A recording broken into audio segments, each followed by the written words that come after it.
Hello everyone, how are you? I hope you all are fine. आज हम लोग National Institute of Open Schooling का secondary course social science book one का module one India and the world through the ages lesson 8 Indian national movement जो कि history का chapter है। आज हम लोग इसका बचा हुआ पार्ट कवर अप करने वाले हैं, तो चलिए शुरू करते हैं। Hello dear students. Now we are going to cover up next topic which is the communal divide. So let's start. The policy of divide and rule was inaugurated right in the days of East India Company when the Britishers were establishing themselves as rulers of India.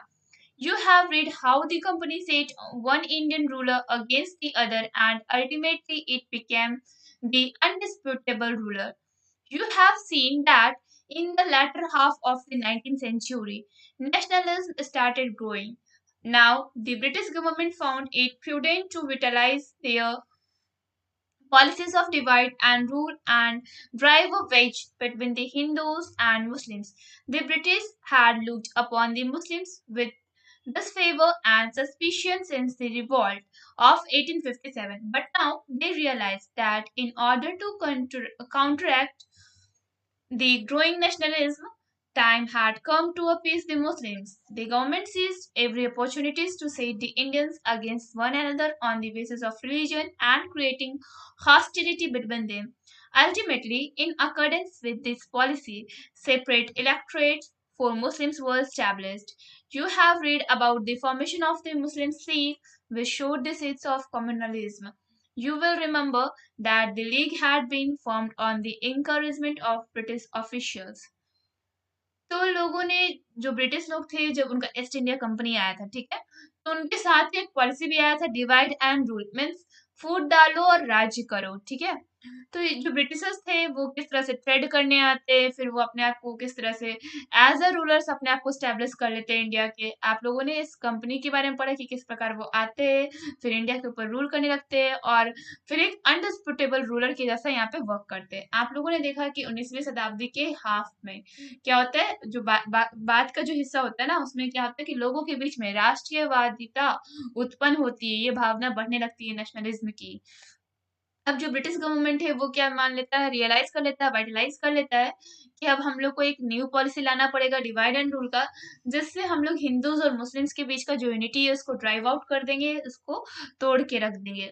और British ने Muslims को क्या किया, disfavour किया, उसके ऊपर एक revolt जो था 1857 का, 1857 के रिवॉल्ट के बारे में भी हम लोगों ने पढ़ रखा है। अब क्या है कि इस चीज को जो नेशनलिज्म जो हम लोगों के बीच में ग्रो कर रहा था, ये जो फीलिंग्स था, जैसे ब्रिटिश ने रियलाइज किया और उसने मुस्लिम्स को अपीज करना स्टार्ट कर दिया। जो गवर्नमेंट थे उन्होंने ऐसा कोई भी मौका नहीं छोड़ा जब वो इंडियंस को on the basis of religion एक दूसरे को भड़काना शुरू करते हैं। और इनके अनुसार जो पॉलिसी था जिसमें क्या था कि लोगों जो मुस्लिम्स उनके लिए अलग सेपरेट इलेक्ट्रोड्स तैयार किया जाता है। आप लोगों ने मुस्लिम लीग के फॉर्मेशन के बारे में पढ़ा कि कब मुस्लिम लीग का फॉर्मेशन हुआ था और लोगों के बीच में एक कम्युनलिज्म का सीट बोने में वो सक्सेस हो जाते हैं British.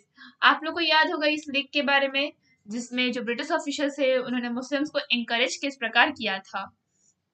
The Communal Award of 1932 was a continuance of this policy because it allowed separate electorates and reservation of seats to the depressed classes also. Separate electorates were first demanded by the Muslims in 1906 and introduced for them under the Parliamentary reforms of 1907. This was done with a view to building up Muslim communalism as a counterpoise against Indian nationalism. Under the Montfort reforms 1919, they were extended for Sikhs, Europeans, Anglo-Indians, Indian Christians, etc. Under the Act of 1935, 17 separate electorates were constituted. In reality, communal electorates were an unmixed evil. They hampered the growth of national unity. The two nation theory appeared in 1938 and was clearly communicated by Jinnah in 1940. Once the demand for Pakistan was made, it received direct and indirect encouragement from British authorities. The immediate cause of the emergence of the demand for Pakistan was the refusal of the Congress to form coalition ministers after the elections of 1937. The county seemed to be drifting towards anarchy and ruin. Under the circumstances, partition was accepted as a necessary evil, the only way of getting rid of British rule and preventing a complete breakdown of law and order. 1932 में एक communal award होता है जिसमें इस policy को continue किया जाता है क्योंकि जो ब्रिटिश थे उन्होंने सेपरेट इलेक्टोरेट्स को अलाउ कर दिया था। फिर जो सीट्स थे रिजर्वेशन के अलग अलग जो डिप्रेस क्लास थे उनको भी अलग कर दिया गया था। ये जो सेपरेट इलेक्टोरेट्स था वो पहली बार मुस्लिम्स के द्वारा डिमांड किए जाते 1906 में और इंट्रोडक्शन होता है मॉर्ले मिंटो रिफॉर्म्स 1907 के अंडर में। और एक ऐसा व्यू के रूप में देखा जा सकता है कि इसमें जो मुस्लिम कम्युनलिज्म है उन्हें काउंटर पोइस किया जाता है इंडियन नेशनलिज्म के अगेंस्ट में। मीन्स जो भी भारतीय लोग हैं वो अपने राष्ट्र के फेवर में खड़े हैं तो उन्हें जो मुस्लिम है वो अपोज करेंगे। इस मॉन्टफोर्ड रिफॉर्म्स के अंडर ये कब हुआ था 1909 में जिसमें जालियांवाला बाग मसक्कर हत्याकांड हुआ था। इसमें सिख्स यूरोपियंस जो एंडो इंडियंस थे या इंडियन क्रिश्चियन थे इनको अलग किया जाता है। 1935 का जो एक्ट इसमें 17 सेपरेट इलेक्टोरेट्स बनाए जाते हैं और इनको कंस्टिट्यूट किया जाता है। रियलिटी में ये कम्युनल इलेक्टोरेट्स थे जिसे जो हमारे ब्रिटिश है उन्होंने क्या किया एक इसे एक अलग से फूड डाल इसमें डिवाइड कर दिया, ठीक है, और उन्होंने एक नेशनल यूनिटी को ग्रोथ करवाया। दो नेशंस का थ्योरी अपियर हुआ 1938 में और इसे क्लियरली कम्युनिकेट किया गया था जिन्ना के द्वारा 1940 में। एक का क्या था डिमांड पाकिस्तान का जिसमें डायरेक्ट और इनडायरेक्ट इंकरेजमेंट था ब्रिटिश अथॉरिटीज की तरफ से। इसमें एक इमीडिएट कॉज होता है इस इमरजेंस का कि लोगों ने जब पाकिस्तान का डिमांड किया तो ये क्यों किया, तो इसमें कांग्रेस का जो कोalition मिनिस्टर था उसमें इस चीज को रिफ्यूज किया जाता है इलेक्शंस 1937 के इलेक्शन कि हम लोग कोalition मिनिस्टर का फॉर्मेशन नहीं करेंगे, इसलिए पाकिस्तान का डिमांड किया जाता है।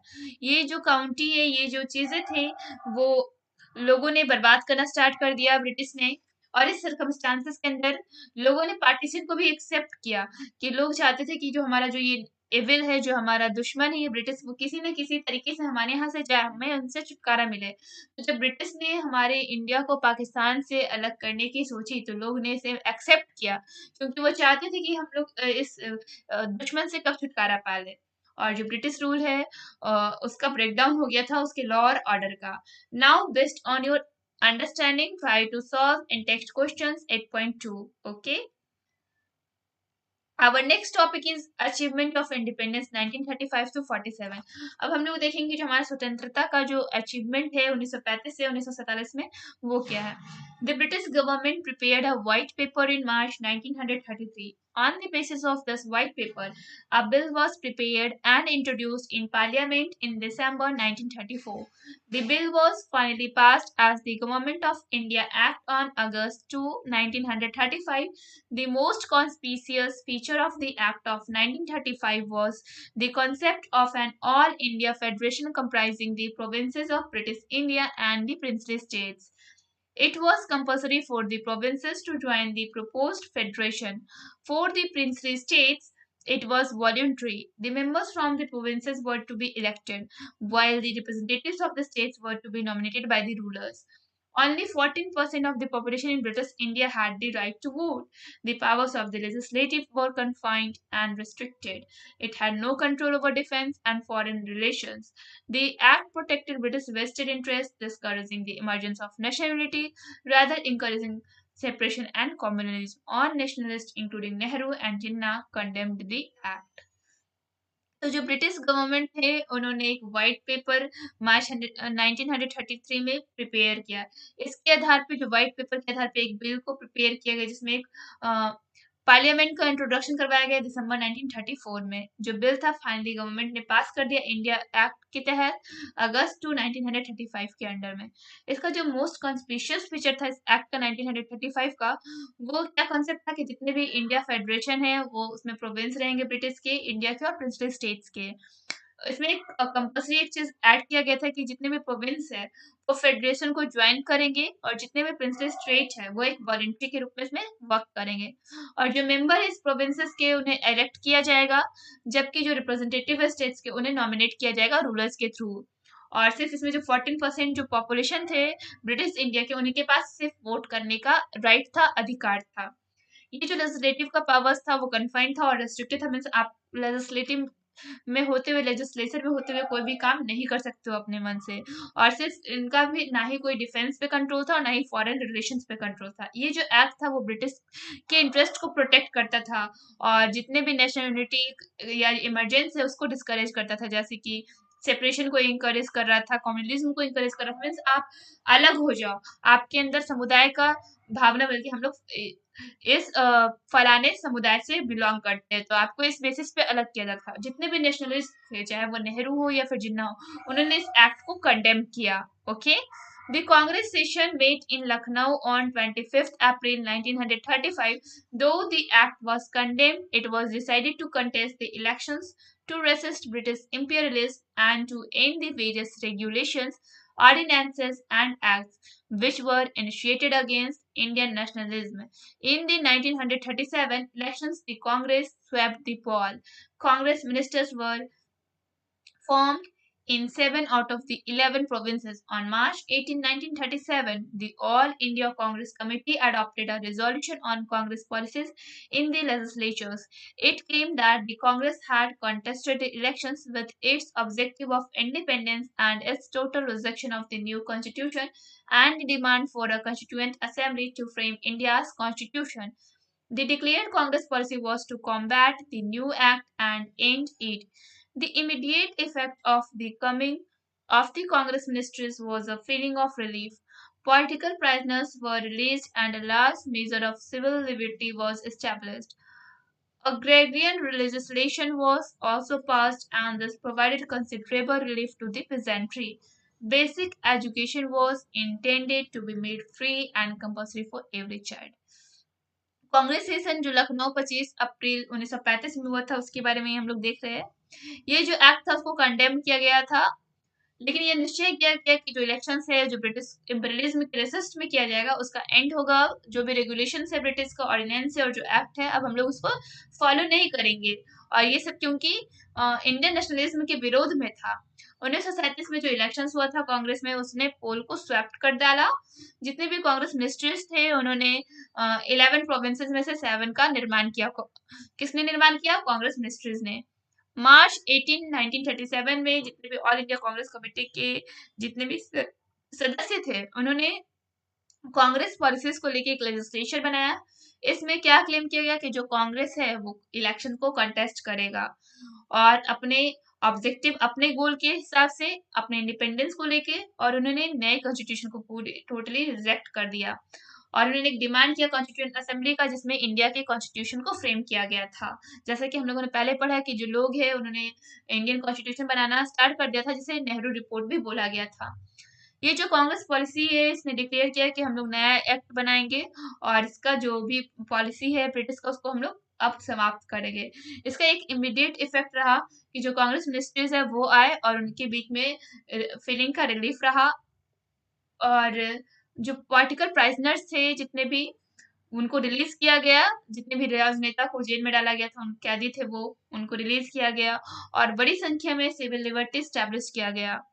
जो भी लेजिस्लेशन के एग्रीगेरियन थे जो आगे थे उन्होंने इसे प्रोवाइड क्या करवाया कि हम लोग ये जितने भी किसान है वो उनको कंसिडरेबली रिलीफ दिया जाए। कितने भी उनसे बहुत सारे रेवेन्यू लिए जाते थे, टैक्स लिए जाते थे, उनका बर्डन किसानों पर से हटाया गया।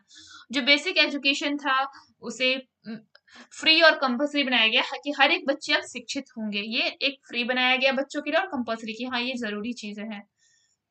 National movement during the second world war, अब द्वितीय विश्व युद्ध के दौरान भी ये राष्ट्रीय आंदोलन हो रहा था। When the Second World War broke out in 1939, the Congress attitude was one of sympathy. Though it refused unconditional cooperation, the Congress demanded that India must be declared an independent union and present application must be given to this status to the largest possible extent. The British did not agree, and as a result, all the ministers resigned in protest in 1939. A demand for provisional national government at the center was made at the instance of C. Rajagopalachari in 1940. It was turned down by the Viceroy Lord Ninlithgow in October 1940 was launched the civil disobedience campaign. Acharya Vinoba Bhave was the first to offer individual satyagrah. जब विश्व युद्ध द्वितीय हो रहा था 1939 में, तो जो कांग्रेस का एटीट्यूड था वो सिंपैथी वाला था और उसका एक अनकंडीशनल कॉपरेशन के लिए उसने रिफ्यूज कर दिया था कि हम लोग अब सहयोग नहीं करेंगे ब्रिटिश का, क्योंकि हम लोगों ने सेकेंड वर्ल्ड वॉर के अलावा जब वर्ल्ड वॉर फर्स्ट हुआ था तो हम लोगों ने उसमें सपोर्ट किया था ना ब्रिटिश का। अब कांग्रेस ने डिमांड किया क्या कि हम लोग जो भारत है वो एक उसका डिक्लेरेशन होगा कि वो एक इंडिपेंडेंट यूनियन है, एक वो आजाद संघ है और इसलिए अपना एक स्टेटस दिया जाएगा। जो ब्रिटिश है वो इस चीज के लिए अग्री नहीं करते हैं, मानते नहीं है और इसके परिणाम स्वरूप जितने भी मिनिस्ट्रीज थे उन्होंने प्रोटेस्ट किया और रिजाइन कर दिया 1939 में। और इसमें एक प्रोविजनल नेशनल गवर्नमेंट का डिमांड किया गया और इसके जो सेंटर इंस्टेंस थे वो कौन थे, सी राजगोपालाचारी 1914 में। जो वाइसरॉय जो लॉर्ड लिथिंगो थे उन्होंने क्या किया, इसे टर्न डाउन कर दिया। अक्टूबर 1940 में सिविल डिसोबीडियंस कैंपेन को लॉन्च किया गया। आचार्य विनोबा भावे पहले एक ऐसे थे जिन्होंने इंडिविजुअल सत्याग्रह को प्रपोज किया था ठीक है। और India committee of the cabinet with Attlee as chairperson was set up and a draft declaration was made. In March 1942, Sir Stafford Cripps came to India with the draft declaration. It stated the British government's desire to grant India dominion status at the end of the war. Complete independence was not promised. There was no mention of a national government of the Indian people. The Congress rejected the offer. The Muslim League, opposed to the creation of a single union, found the scheme unacceptable as it did not unequivocally concede Pakistan. The crisp mission failed. जितने भी all India committee के जितने भी cabinet थे, एटली जो chairperson थे, उन्होंने क्या सेटअप किया, एक ड्राफ्ट डिक्लेरेशन सेटअप किया। मार्च 1942 में जो सर स्टैफोर्ड क्रिप्स थे वो भारत आए और उन्हें ड्राफ्ट को डिक्लेयर कर दिया। इसमें क्या स्टेट किया गया था कि जो ब्रिटिश गवर्नमेंट है वो इंडिया को डिजायर ग्रांट करेगी, डोमिनियन स्टेटस वॉर के एंड में ग्रांट करेगी, ठीक है। इसमें कंप्लीट इंडिपेंडेंस का प्रॉमिस नहीं किया गया था कि हम लोग भारत को पूरी तरह से आजाद कर देंगे। यहाँ पे ये भी नहीं मेंशन किया गया था कि जो नेशनल गवर्नमेंट है वो इंडियन पीपल का ही होगा। जो कांग्रेस है इस ऑफर को ठुकरा देता है, रिजेक्ट कर देता है। जो मुस्लिम लीग था वो भी इस सिंगल यूनियन को अपोज करता है, विरोध करता है और इस स्कीम को हम लोग अनएक्सेप्ट कर देते हैं कि हम लोग इसे स्वीकार नहीं करेंगे, ये हमारे लिए अस्वीकार्य है। और जो पाकिस्तान है उसने भी इसे बराबरी तरीके से भी इसे अनएक्सेप्ट कर दिया। तो ये जो क्रिप्स मिशन था वो पूरी तरह से फेल हो चुका होता है, क्योंकि वो तो हमारे पूरे जो कंप्लीट इंडिपेंडेंस है उसके लिए तो वो प्रॉमिस नहीं करते। हम लोग को तो वही चाहिए था कि वो प्रॉमिस करें। The struggle for independence was carried on by Subhash Chandra Bose from abroad. He found the outbreak of the Second World War to be a convenient opportunity to strike a blow for the freedom of India. Bose had been put under house arrest in 1940, but he managed to escape to Berlin on March 28, 1941. The Indian community there acclaimed him as the leader, Netaji. He was greeted with Jai Hind, salute to the motherland. He tried to raise an Indian army and urge his country people to rise in arms against the British. In 1942, the Indian Independence League was formed and a decision was taken to form the Indian National Army INA for the liberation of India. On an invitation from Raj Bihari Bose, Subhash Chandra Bose came to East Asia on June 13, 1943. He was made president of the Indian Independence League and the leader of the INA, popularly called Azad Hind Force. He gave the famous battle cry Dilli, Chalo Dilli. He promised independence to Indians, saying, "तुम मुझे खून दो, मैं तुम्हें आजादी दूंगा. You give me blood, I will give you freedom." In March 1944, the Indian flag was hoisted at Kohima. तो आजादी का संघर्ष चल रहा था और जो सुभाष चंद्र बोस है इसे लेकर के विदेश में भी जाते हैं। उन्होंने सेकेंड वर्ल्ड वॉर जब आउटब्रेक हुआ था इसका, तो उन्होंने एक इसे कन्वीनियंट अपॉर्चुनिटी माना कि हम लोग इंडिया की फ्रीडम को इसमें झोंक सकते हैं, हम लोग इसके लिए स्ट्राइक कर सकते हैं। बोस जी ने क्या किया, पहले तो उनको अरेस्ट कर लिया गया, हाउस अरेस्ट किया गया 1942 में, पर उन्होंने मैनेज कर लिया और वहां से बच निकले बर्लिन की ओर। मार्च 28, 1941 में वहां से चले जाते हैं। इन्होंने एक इंडियन कम्युनिटी का संगठन किया और इसके ये लीडर बने, इनको अक्लेम किया गया कि हाँ इस संगठन के ये लीडर है, नेताजी हैं। उन्होंने एक जय हिंद नारा दिया, ग्रीट किया कि हम लोग सैल्यूट टू द मदरलैंड, और उन्होंने कोशिश किया कि हम लोग जो इंडियन आर्मी है उसको रेज करें और अपने कंट्री के लोगों को अपने आर्म में रिक्रूट करें ब्रिटिश के अगेंस्ट में। 1942 में जो इंडियन इंडिपेंडेंस लीग है उसने एक डिसीजन लिया कि हम लोग आईएनए का फॉर्मेशन करेंगे, इंडियन नेशनल आर्मी का, सिर्फ इंडिया के लिबरेशन के लिए। और एक इनविटेशन से रास बिहारी बोस और जो सुभाष चंद्र बोस है वो ईस्ट एशिया आते हैं जून 13 1943 में। और उन्होंने एक क्या किया कि इंडियन इंडिपेंडेंस लीग का एक प्रेसिडेंट बनाया आईएनए, जिसे हम लोग पॉपुलरली किस नाम से जानते हैं, आजाद हिंद फौज के नाम से। और उन्हें एक फेमस स्लोगन दिया था, बैटल क्राई दिया था, चलो दिल्ली। और उन्होंने वादा किया था इंडियन से, क्या कहा था कि तुम मुझे खून दो और मैं तुम्हें आजादी दूंगा, you give me blood I will give you freedom. March 1944 में जो इंडियन फ्लैग था, भारतीय झंडा, उसे कोहिमा में फहराया जाता है, होस्ट किया जाता है।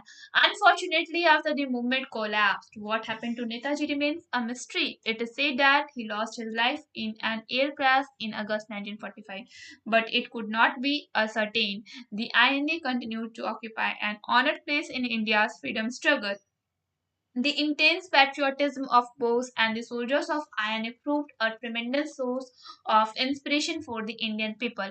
दुर्भाग्यवश इस मूवमेंट का कोलैप्स हो गया। नेताजी के साथ क्या हुआ, एक यह रहस्य बन के रह गया। यह कहा जाता है कि एयर क्रैश जो अगस्त 1945 में एयर क्रैश हुआ था उसमें नेताजी मारे जाते हैं, लेकिन यह अभी भी रहस्य बना हुआ है। उनके साथ क्या एक्चुअली में हुआ है वो अभी नहीं पता है।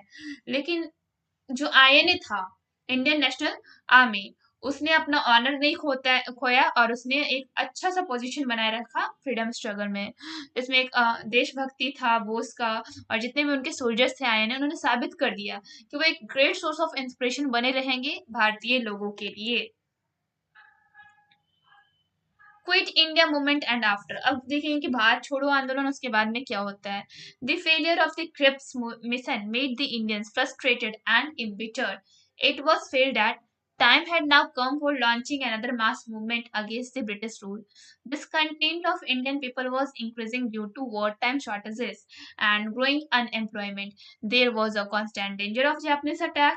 The Indian leaders were convinced that India would be a victim of Japanese aggression only because of British presence in India. Gandhiji said the presence of the British in India is an invitation to Japan to invade India.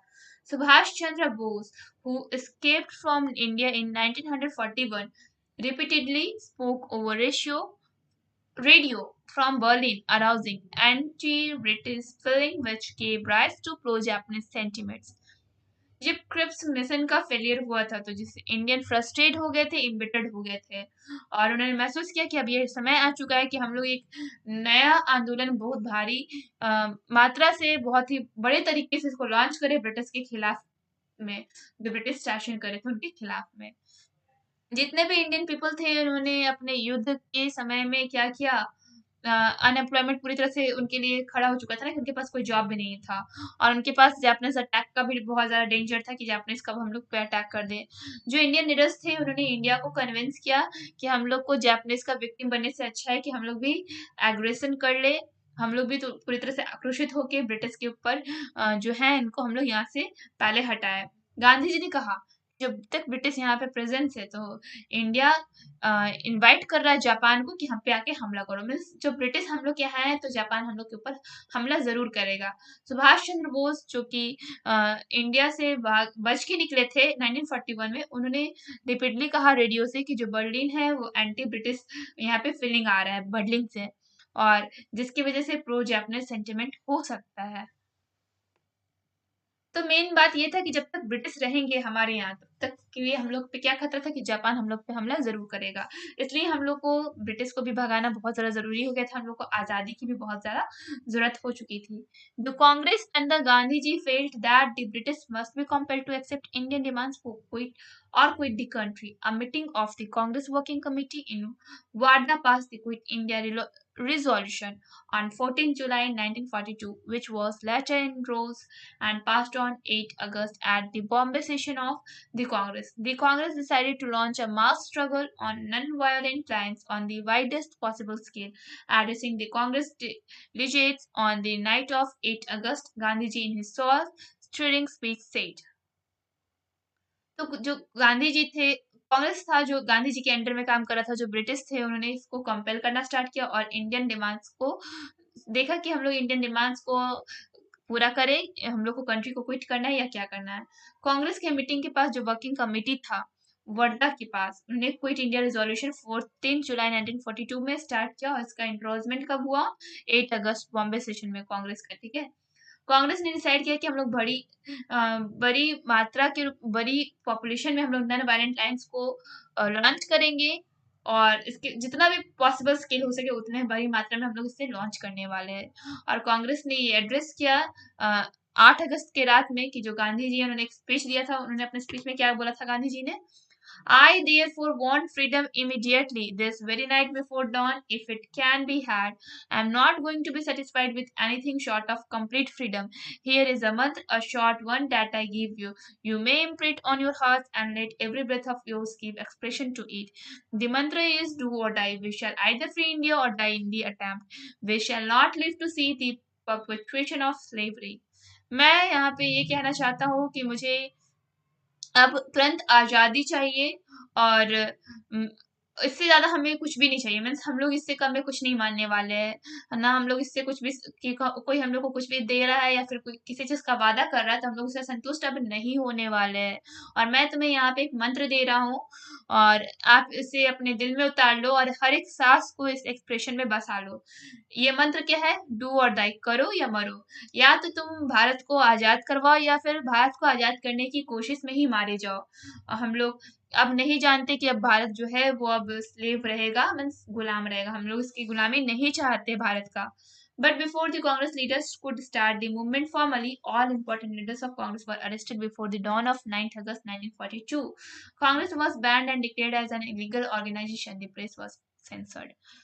लेकिन जो Congress leaders थे वो इस mass movement को मास तरीके से start कर पाते उससे पहले जितने भी इम्पोर्टेंट लीडर्स थे कांग्रेस के उनको अरेस्ट कर लिया गया 9 अगस्त 1942 के पहले, 1942 के पहले। ठीक है, जो कांग्रेस था उन्हें बैन कर दिया गया और उन्हें एक इलीगल ऑर्गेनाइजेशन घोषित कर दिया गया।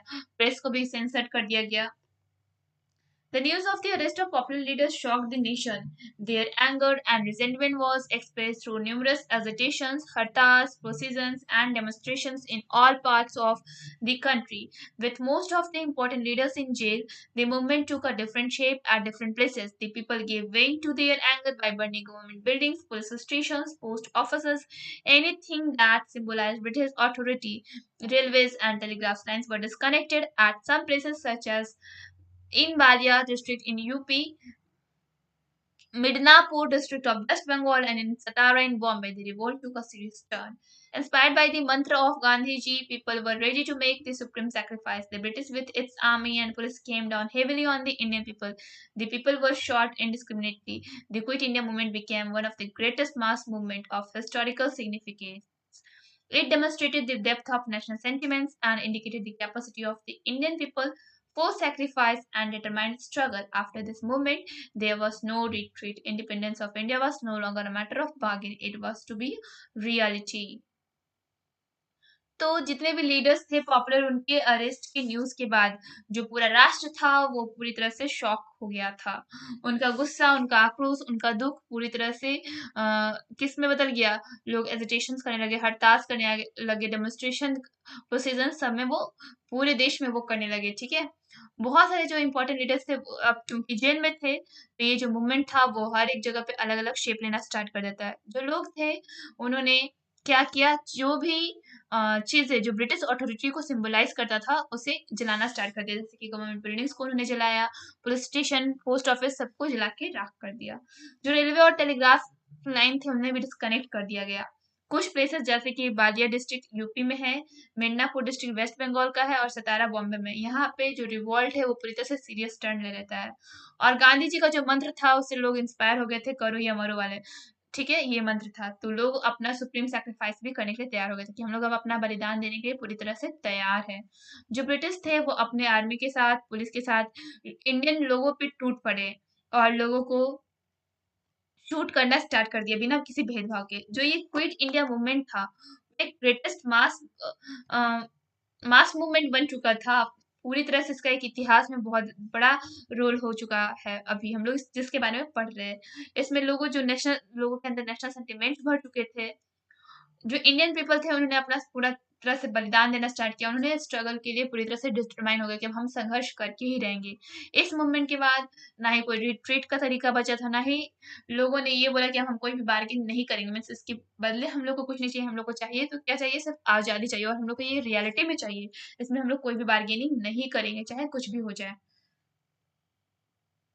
At the end of the World War in 1945, the British government started to talk about the transfer of power to Indian Hindus and Muslims. The first round of talks could not be successful because Muslim leaders thought that the Muslim League was the only one who could represent Indian Muslims.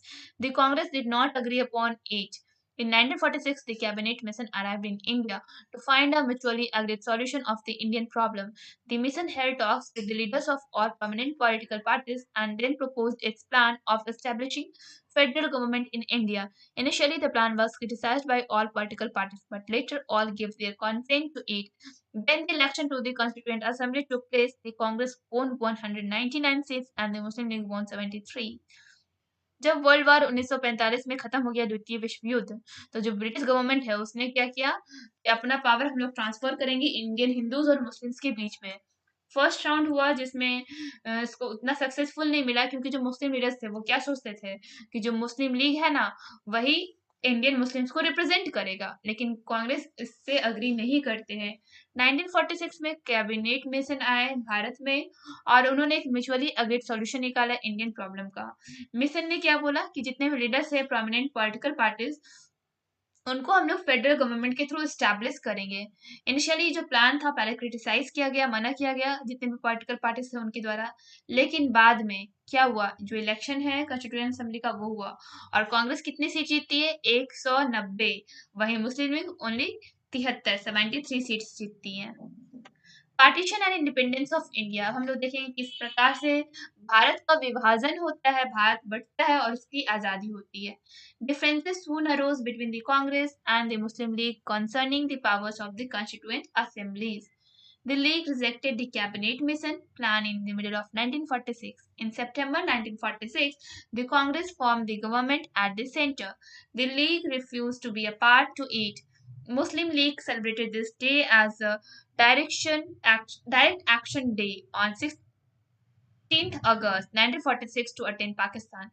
The conflict resulted in widespread communal riots in different parts of India. Thousands were killed in the riots. Lakhs of people became homeless. In the meantime, Lord Mountbatten was sent as the Viceroy to India.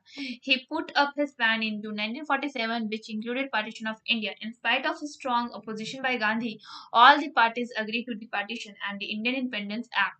1947 came into being. It created two independent states in the Indian subcontinent, that is, Indian Union and Pakistan. India got its independence on 15th August 1947 at the stroke of midnight in 15 August 1947 transfer of power took place. तो फिर जो कांग्रेस था और जो मुस्लिम league था उसके बीच में क्या होते हैं, डिफरेंसेस उठने लगते हैं पावर्स को लेके कि कॉन्स्टिट्यूएंट असेंबली में किसका कितना पावर रहेगा। जो लीग था उसने कैबिनेट मिशन को रिजेक्ट कर दिया और जो प्लान था 1946 का उसको कैंसिल कर दिया। सितंबर 1946 में जो कांग्रेस था उसने गवर्नमेंट का फॉर्मेशन किया सेंटर के रूप में और जो लीग था उसने इससे भी रिफ्यूज कर दिया कि हम लोग इस चीज को नहीं मानेंगे। जो मुस्लिम लीग था उसने इस डे को डायरेक्ट एक्शन डे के रूप में सेलिब्रेट किया 16 अगस्त 1946 को पाकिस्तान की डायरेक्ट एक्शन डे। ठीक है, ये जो कॉन्फ्लिक्ट था उसके रिजल्ट में क्या हुआ कि जो कम्युनल रिवॉर्ड्स बढ़ गए, लोगों ने सामुदायिक हिंसा बढ़ गया था पूरे भारत में, हजारों लोग मारे गए रिवॉर्ड्स में और लाखों लोग बेघर हो चुके थे। और उसी टाइम जो लॉर्ड माउंटबेटन थे उन्हें इंडिया के वायसराय के रूप में भेजा गया था और उन्हें एक प्लान बनाया जून 1947 में, जिसमें इंडिया का विभाजन होना तय था। सिर्फ गांधी जी इसको अपोज कर रहे थे, लेकिन जितने भी पार्टीज थे वो इस पार्टीशन को लेकर अग्री थे कि हाँ अब ये विभाजन हो जाना चाहिए। इंडियन इंडिपेंडेंस एक्ट हुआ 1947 में, और इसमें दो इंडिपेंडेंट स्टेट बने, एक इंडियन सब कॉन्टिनेंट में, एक था इंडियन यूनियन और दूसरा था पाकिस्तान। इंडिया को कब मिलता है? 15 अगस्त 1947 में, और ये मिडनाइट में होता है 14 से 15 अगस्त के बीच में 1947 में, और लोगों को उसका पावर ट्रांसफर किया जाता है।